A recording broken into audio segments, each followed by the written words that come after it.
नमस्कार दोस्तों, कैसे हैं आप लोग। हम लोग नए पार्ट को स्टार्ट कर रहे हैं, करंट इलेक्ट्रिसिटी। क्योंकि सारे बैचों में लगभग इलेक्ट्रोस्टैटिक्स संपन्न होने वाला था, तो चाहते हैं कि नए पार्ट स्टार्ट हो।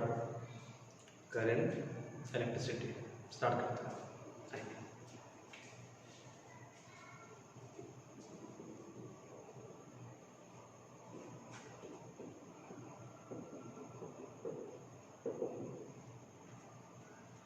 हिंदी में इसका नाम होता है वैद्युत गतिकी।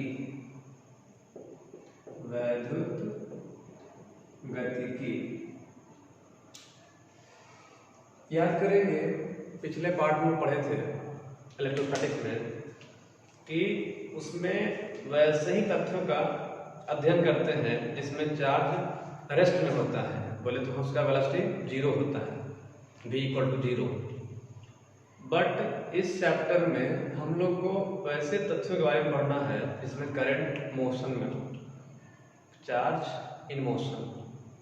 तो क्या होगा इसमें कि चार्ज जब मोशन में होगा, तो हम लोग पढ़े थे, याद करिए कि चार्ज जब गतिमान अवस्था में होता है तो अपने चारों ओर विद्युतीय क्षेत्र भी उत्पन्न करता है और साथ साथ चुंबकीय क्षेत्र उत्पन्न करता है।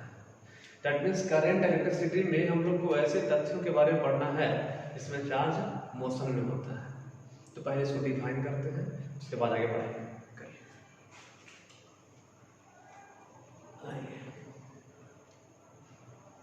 फिजिक्स की वह शाखा, फिजिक्स की वह शाखा जिसके अंतर्गत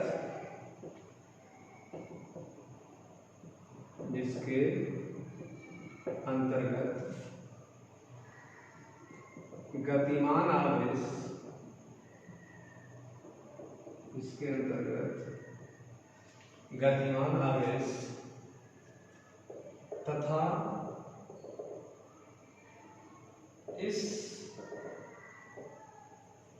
अवस्था में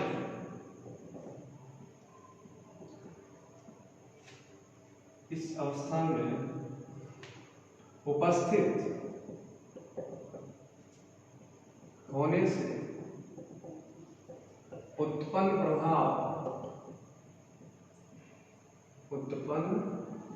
प्रभाव का अध्ययन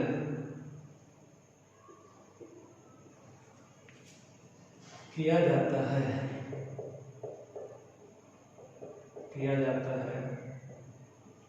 उसे करंट इलेक्ट्रिसिटी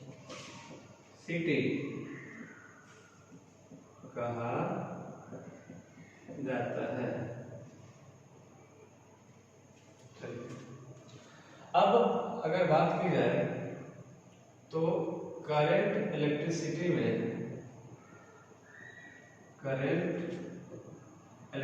में आवेश का वेग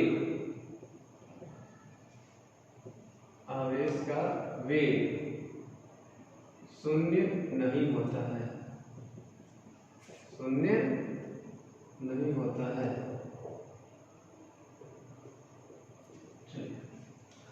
फिर से बोलते हैं एक बार। फिजिक्स की वह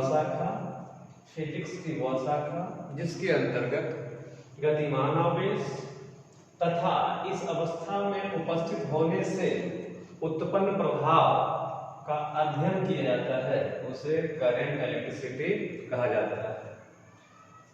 करंट इलेक्ट्रिसिटी में आवेश का वेग क्या होता है? शून्य नहीं होता है। याद करिए, इलेक्ट्रोस्टैटिक्स में उसमें आवेश का जो वेग होता था वो शून्य होता था, स्थिर आवेश के बारे में पढ़ते थे। इसमें गतिमान आवेश के बारे में पढ़ेंगे, गतिमान अवस्था के बारे में पढ़ेंगे। अब अच्छा एक बार और बोलते हैं। फिजिक्स की वह शाखा जिसके अंतर्गत गतिमान आवेश तथा इस अवस्था में उपस्थित होने से उत्पन्न प्रभाव का अध्ययन किया जाता है, उसे करंट इलेक्ट्रिसिटी कहा जाता है। इस अवस्था में आवेश का वेग शून्य नहीं होता है। इसको मिटाते हैं।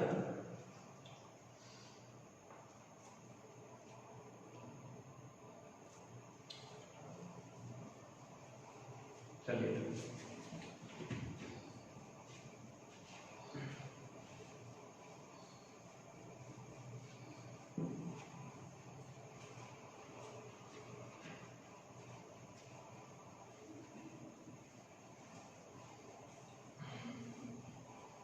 अब आइए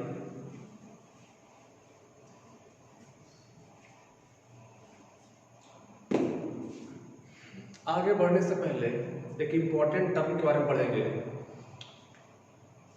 पहले वो है चार्ज कैरियर।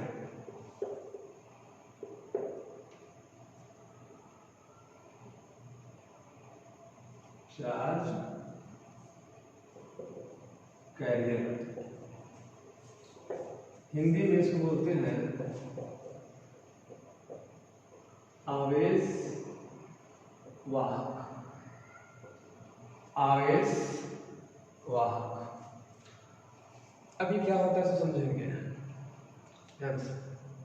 जैसे आप इसको समझिए, कोई भी सुचालक तार,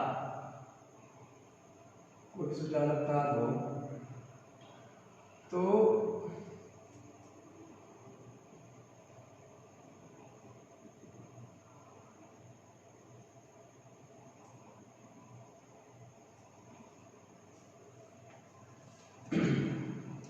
यहां से अगर यहां करंट जा रहा है आई, तो करंट किसको बोलते हैं जानेंगे आगे। पहले ध्यान दीजिए, यहां से यहां आवेश को ले जाने वाले हैं। करंट मतलब फ्लो ऑफ चार्ज, टेंथ में थोड़ा थोड़ा पढ़ेंगे हम लोग, फ्लो ऑफ चार्ज। तो आवेश का प्रवाह इस सिरे से उस सिरे तक, आवेश का प्रवाह इस सिरे से उस सिरे तक जो लेकर जाता है, जो कराता है, उसी को कहते हैं हम लोग क्या, आवेश वाहक, चार्ज कैरियर। बोले तो ये वैसे कण होते हैं, ये वैसे कण होते हैं जो आवेश को सुचालक के एक सिरे से दूसरे सिरे तक प्रवाहित करता है, उसे कहते हैं हम लोग क्या, चार्ज कैरियर। यानी वैसे कण जो आवेश को सुचालक के एक सिरे से दूसरे सिरे तक लेकर जाता है, उसे कहते हैं हम लोग क्या, आवेश वाहक। अब आवेश वाहक जो है अलग अलग पदार्थों में अलग अलग होता है। जैसे अगर सॉलिड की बात करें, ठोस में हम लोग पढ़ चुके हैं कि ठोस क्या प्रकार के, 3 प्रकार के, कंडक्टर, इंसुलेटर और सेमीकंडक्टर। तो अगर ए में बात करें कंडक्टर के बारे में, बोले तो सुचालक के बारे में, सुचालक ये क्या होता है सुनिए फिर से। वैसे पदार्थ जो विद्युत का चालन करता हो उसे कहते हैं हम लोग क्या, कंडक्टर, सुचालक। अब बताइए, अगर ये तार है, कॉपर वायर है, कॉपर वायर लीजिएगा, तो कॉपर वायर में करंट का प्रवाह कैसे होता है बताए थे फ्री इलेक्ट्रॉन पिछले चैप्टर में। वैसे इलेक्ट्रॉन जो लूजली बॉन्डेड होते हैं, कम ताकत से जुड़े होते हैं, उसे कहते हैं लोग फ्री इलेक्ट्रॉन्स। तो कंडक्टर में आवेश का प्रवाह एक सिरे से दूसरे सिरे तक फ्री इलेक्ट्रॉन्स कराते हैं। कौन कराते हैं, फ्री इलेक्ट्रॉन्स, फ्री इलेक्ट्रॉन्स। कोई भी कंडक्टर हो उसमें फ्री इलेक्ट्रॉन्स का होना अनिवार्य है। दैट मीन्स कंडक्टर में आवेश का प्रवाह एक सिरे से दूसरे सिरे तक ले जाने कराने वाला कण कौन होता है, फ्री इलेक्ट्रॉन्स। बोले तो कौन इलेक्ट्रॉन, हिंदी बोले तो मुक्त इलेक्ट्रॉन, मुक्त इलेक्ट्रॉन। तो कह सकते हैं कि कंडक्टर में आवेश वाहक के रूप में क्या होता है, फ्री इलेक्ट्रॉन। अब बी में देखते हैं इंसुलेटर, क्या बोले, कुचालक। ये वैसे पदार्थ